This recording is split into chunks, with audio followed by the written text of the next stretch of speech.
Il y a de ça 2 ans, je pense, j'ai reçu un joli cadeau de Noël fait maison. Il venait avec une étiquette 100% biodégradable, à travers laquelle on pouvait deviner des petites graines. Ouh, une étiquette plantable! Non seulement j'avais un chouette cadeau fait à la main, mais en plus, j'avais un deuxième cadeau. Des semences! C'est une maladie qui vient avec bien des hobbies. On devient un peu hoarder quand on a une passion. Entre la collection et les espoirs futurs d'un jardin bien rempli à petit prix, j'ai jamais trop de graines. Je me suis jamais résignée à planter l'étiquette, je l'avais un peu oubliée, mais j'ai trouvé toutefois l'idée géniale. Il y a plein de produits dérivés qui suivent le même concept, soit un objet qui serait normalement à usage unique ou restreint, mais qui pourrait être planté une fois utilisé plutôt que de le jeter. Il y a des stylos, des cartes d'affaires, des tasses à café, des cartes de souhait, j'ai même vu de l'eyeliner. Ça coûte pas particulièrement cher ces petites étiquettes. Mais à regarder autour de moi, j'avais tout, mais absolument tout sous la main pour en faire 0 déchet. Il n'y avait pas de raison d'en acheter.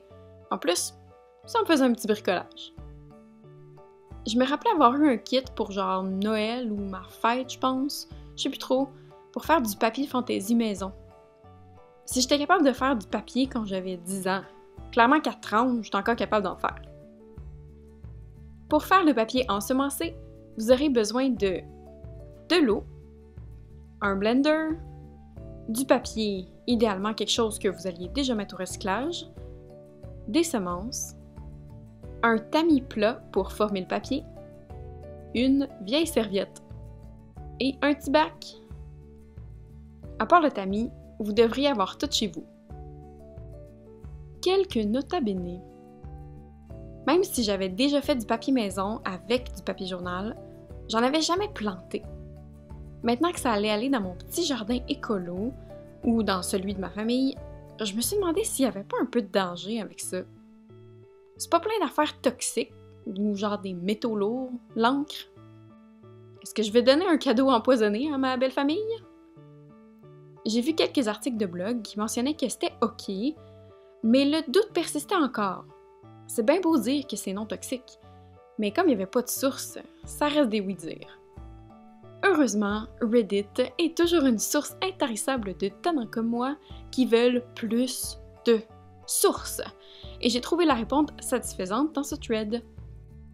En gros, oui, vous pouvez utiliser sans problème du papier journal, même celui avec de l'encre de couleur. J'éviterai toutefois les factures qui peuvent contenir des BPA et le papier glacé, qui peut parfois être enduit de plastique. Les sources sont dans la description. Pour le choix des semences, le type de plante, c'est pas vraiment important. Allez-y avec ce que vous avez sous la main puis ce que vous aimez. La forme de la graine, ça a plus d'impact. Quelque chose de petit, comme des semences de fleurs ou de cerises de terre, c'est parfait. C'est plat, ça va bien se combiner à la pulpe du papier, puis on va pouvoir écrire par-dessus sans problème. Une graine en 3D, genre de petits pois, là, ça marche pas. Va falloir écrire à travers des méga vallons, puis les graines vont probablement s'échapper du papier. J'ai utilisé des graines de roquette dans certaines feuilles de papier, et c'était quand même limite. Quand j'ai pris des graines plus petites, ils étaient vraiment mieux intégrés à la pulpe du papier. Fait que faites ce que je dis et pas ce que je fais. Prenez les plus petites semences que vous avez sous la main. L'outil que vous avez probablement pas à la maison, c'est le petit tamis plat. Ça se vend dans les magasins de bricolage. Moi, j'en ai fabriqué un de fortune avec des restes de patente que j'avais chez moi. Un cadre en bois fait originalement pour tenir une tente dans laquelle poussaient des champignons et un vieux moustiquaire troué dont on avait déjà coupé une partie pour faire une mangeoire pour oiseaux.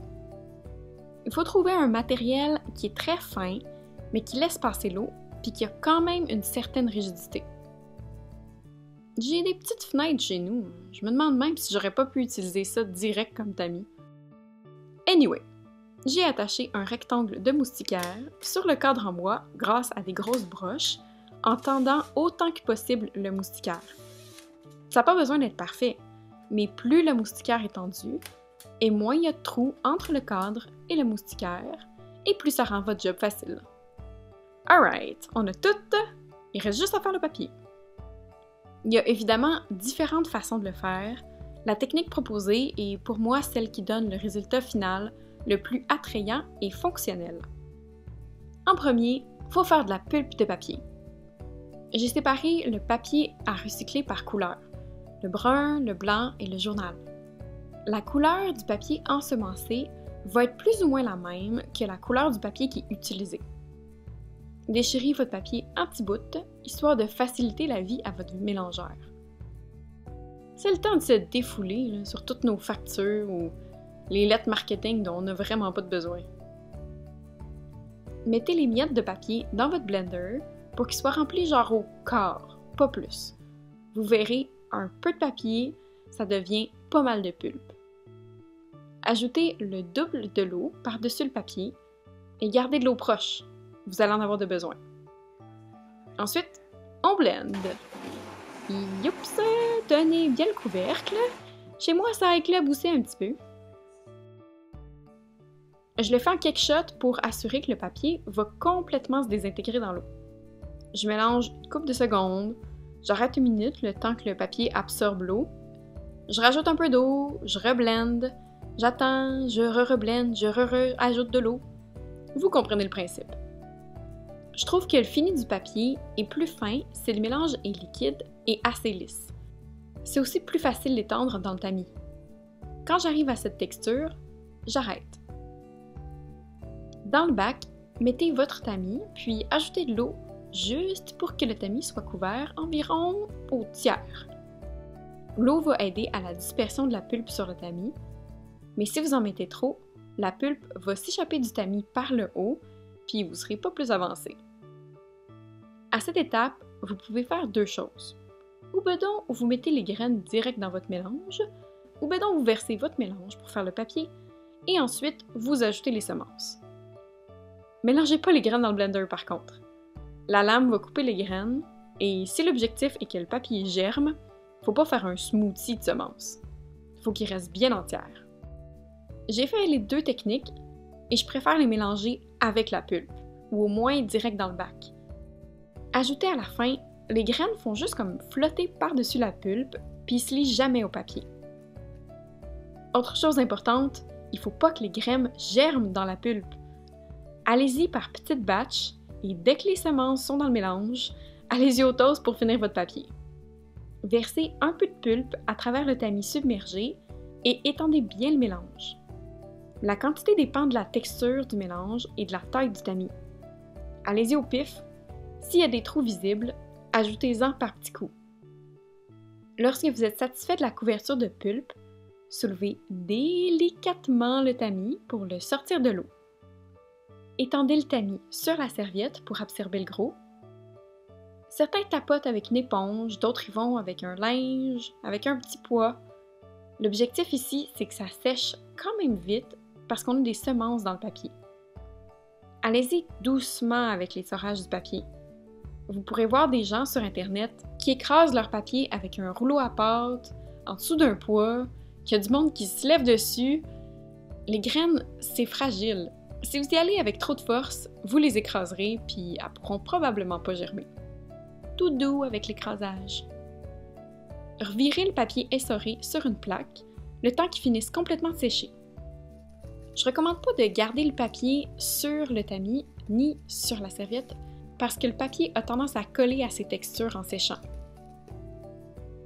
Votre tamis est maintenant libéré et vous pourrez répéter les étapes jusqu'à temps qu'il n'y ait plus de pulpe.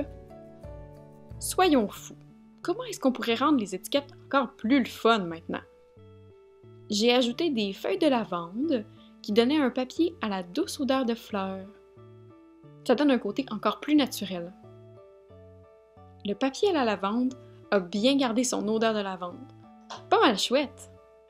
L'année prochaine, je préfère des étiquettes au sapin pour être encore plus thématique. Dans des emporte-pièces? Ah! Ça a été ma manière favorite. Ça fait vraiment Noël. Puis les étiquettes sont déjà en format super facile à utiliser. C'est parfait pour attacher sur un cadeau super Pinterest. En plus, les contenants à remplir étaient plus petits et j'ai trouvé que c'était plus facile d'avoir une bonne couverture égale dans les emporte-pièces qu'avec un tamis complet. C'était aussi facile à peaufiner les formes une fois sèches. On avait juste à retirer l'excédent qui a suinté à l'extérieur. Du colorant alimentaire? Ben oui, why not? Il y a vraiment moyen de personnaliser vos étiquettes comme vous le souhaitez. N'importe quoi qui se composte, vous pouvez en mettre dans vos étiquettes. Une fois bien sèche, soit après environ 2 jours à traîner sur le comptoir, vous pourrez ornementer vos cadeaux avec vos petites étiquettes faites de papier ensemencé maison. Les grands morceaux de papier vont être coupés dans des formes qui m'inspirent. Ceux à l'emporte-pièce sont prêts à être utilisés. C'est pas lettre non plus dans un sapin, hein? Ça fait une jolie déco. On se revoit les mains dans terre, guys! Bye!